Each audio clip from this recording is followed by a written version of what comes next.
अस्सलामुअलैकुम। Virtual university की assignment number 1 math 202 की असाइनमेंट नंबर 1 आज लेके आए हैं। इसके लिए जो गाइडलाइन या इंस्ट्रक्शन है वो आप लोग खुद रीड कर लीजिएगा। हम सीधा सवाल की तरफ जाते हैं। तो जो सवाल नंबर 1 है उसमें उन्होंने एक फॉर्मेट हमें दिया हुआ है। उसमें जो स्टेटमेंट है उसको पहले हमने सिंबॉलिकली रिप्रेजेंट करना है, उसके बाद उसको ट्रुथ टेबल में उसकी जो वैल्यू है उसकी वैलिडिटी को चेक करना है।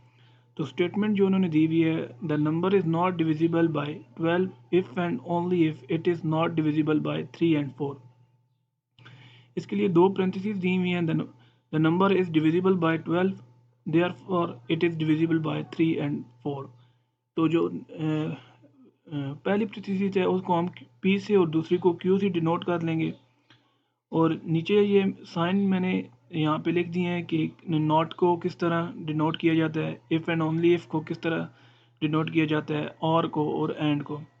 तो ये जो हमारी स्टेटमेंट है इसको हमने यहाँ पे सिंबॉलिकली रिप्रेजेंट कर दिया है। Negation P if and only if negation Q.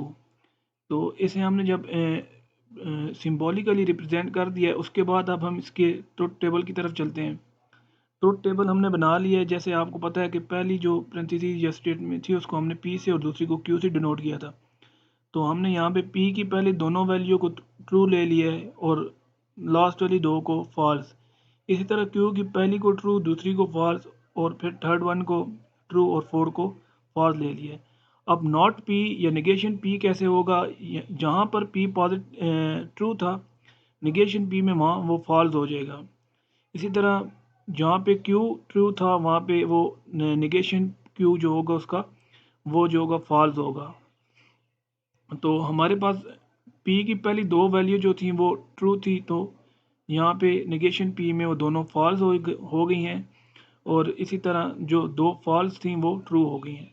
इसी तरह क्यू की वैल्यू जो फॉल्स थी वो ट्रू और जो ट्रू थी वो फॉल्स हो जाएंगी। अब ये लास्ट में जो हम देख रहे हैं इसमें इफ़ एंड ओनली इफ़ इनका रिलेशन हमने बताना है। तो निगेशन पी और निगेशन क्यू के दरमियान इफ़ एंड ओनली इफ़ तब होता है इफ़ एंड ओनली इफ़ जब दोनों स्टेटमेंट जो हैं वो सेम होंगी। अब यहाँ पर पहले दोनों फॉल्स हैं तो रिज़ल्ट में यहाँ पे ये ट्रू हो जाएगा। इसी तरह यहाँ पे दोनों सेम नहीं है तो ये फॉल्स रहेगा और यहाँ पे लास्ट पे ये ट्रू होगा। अब ये रो जो हमने ये रो को क्रिटिकल रो लिखा है वो क्यों लिखा है? वो इसलिए क्रिटिकल रो लिखा हुआ है क्योंकि पी की वैल्यू ट्रू है और क्यू की वैल्यू ट्रू है और उनका जो relation if and only if negation P और निगेशन क्यू का जो इफ़ एंड ओनली इफ़ का रिलेशन है वो भी ट्रू है। जब ये तीनों कॉलम आपस में ट्रू होंगे तो यार इन्हें हम क्रिटिकल रो कहते हैं। तो ये सवाल नंबर 1 हमारा जो है ये वैलिड हो गया है। As conclusion is true when the prefix P and Q true are true so argument is valid. अब सवाल नंबर 2 की तरफ चलते हैं, जहाँ पे उन्होंने हमें एक फंक्शन दिया हुआ है। हमने उसकी पहले पार्ट 1 में डोमेन और रेंज फाइंड करनी है, फिर उसका पार्ट 2 में इंजेक्शन, सरजेक्शन और बाइजेक्शन चेक करना है। तो यहाँ पे F of x x plus 1 by x plus 2 हमारे पास एक उन्होंने फंक्शन दिया हुआ है। अब डोमेन, जैसे हम सबको पता है, डोमेन वो चीज़ होती है जो एक्स में पुट करने से फंक्शन में जो हम पुट करते हैं। मिसाल के तौर पे अभी यहाँ पे मैं एफ ऑफ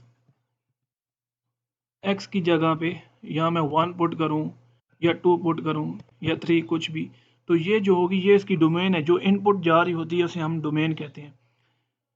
तो डोमेन वो होती है। उसके बाद नीचे अगर ज़ीरो नहीं होना चाहिए, अगर नीचे ज़ीरो आएगा तो ये फंक्शन सारा ज़ीरो हो जाएगा। एक्स प्लस 2 है तो ये ज़ीरो कब बन रहा है? ये फंक्शन ये तब ज़ीरो हो रहा है जब एक्स की जगह -2 पुट हो रहा हो। तो हमारी जो डोमेन आएगी वो -∞ से -2 यूनियन -2 से इन्फिनिटी तक। अब ये जो है ये ओपन इंटरवल है तो इसमें यहाँ पर -∞ और 2 जो है वो ऐड नहीं होगा, इनके जो दरमियान पे वैल्यू होंगी वो ऐड होंगी। -∞ से छोटी और -2 से -∞ और -2 के दरमियान जो नंबर्स आएंगे वो हमारे इसमें शामिल होंगे, ये क्योंकि ये ओपन इंटरवल है। और रेंज क्या होती है? रेंज आउटपुट होती है। जैसे हम इधर y की वैल्यू जो निकलेगी वो रेंज होती है। तो रेंज के लिए हमने यही फंक्शन ले लिया है, इसको हमने y की इक्वल रखना है वाई की इक्वल रखने के बाद हमने इसका क्रॉस प्रोडक्ट ले लिया। क्रॉस प्रोडक्ट लेने के बाद हमने जो एक्स वाली टर्म्स है उनको एक साइड पे कर लिया और वाई वाली को एक साइड पे। अब यहाँ से एक्स कॉमन ले लिया हमने और जो 1 माइनस वाई है इसको वाई के साथ दूसरी साइड पे डिवाइड कर दिया। एक्स की वैल्यू यहाँ पे कोई नहीं निकल रही, इसलिए वाई अगर वाई 1 होगा तो ये हमारे पास ये सारा ज़ीरो हो जाएगा, इसलिए इसको 1 नहीं आना चाहिए। तो रेंज जो होगी इस फंक्शन की माइनस इन्फिनिटी से 1 के दरमियान और यूनियन 1 से पॉजिटिव इन्फिनिटी के दरमियान होगी। अब इंजेक्शन फाइंड करने के लिए हमारा ये एफ ऑफ एक्स अब हम डिनोट कर लेते हैं कि x1 और x2 को आपस में इक्वल होंगे तब ये इंजेक्शन होता है। तो इसके लिए एफ ऑफ एक्स 1 हम इसी एफ ऑफ एक्स जो है इसमें x को 1 और फिर इसमें x के साथ 2 लिख के x को 2 दो वैल्यू बना लेंगे और उन्हें आपस में इक्वल, जहाँ अगर उनका दोनों का आंसर जो है आपस में इक्वल आएगा x1 और x2 तो ये इंजेक्शन होगी। इसकी तरफ जाते हैं। आप देख रहे हैं जहाँ पे x था वहाँ पे हमने x1 लिख लिया है और जहाँ पे x2 था वहाँ पे यहाँ पे x था वहाँ पे x2 लिख लिया, दो वैल्यू बना लिए हैं। क्रॉस मल्टीप्लिकेशन करके इसको हमने सिंप्लीफाई कर लिया। सिंप्लीफाई करने के बाद हमारे पास x1 is equal to x2 रह जाएगा। तो ये हमारा जो ये इंजेक्शन होगा ये 1 to 1 या इंजेक्शन एफ ऑफ एक्स जो फंक्शन है वो इंजेक्टिव होगा। अब बी पार्ट की तरफ चलते हैं तो उसमें हमने सब्जेक्टिव फाइंड करना है। तो ये सब्जेक्टिव फाइंड करने के लिए जो एफ ऑफ एक्स है उसको वाई की इक्वल रखेंगे और ये सब्जेक्टिव तब होगा जब जो फंक्शन एफ ऑफ एक्स है ये वाई की इक्वल आ जाए। लेकिन जैसे हम यहाँ फाइंड करेंगे आप देख रहे हैं कि इसको क्रॉस मल्टीप्लिकेशन कर देंगे और फिर सेम उसी तरह जिस तरह वाई के लिए हमने सॉल्व किया था, y की वैल्यू को एक साइड पे ले जाएंगे और x की वैल्यू को एक साइड पे। x के लिए सॉल्व करने से ये हमें मिलेगा कि ये x के लिए सॉल्व करने से इसकी कोई वैल्यू नहीं आ रही।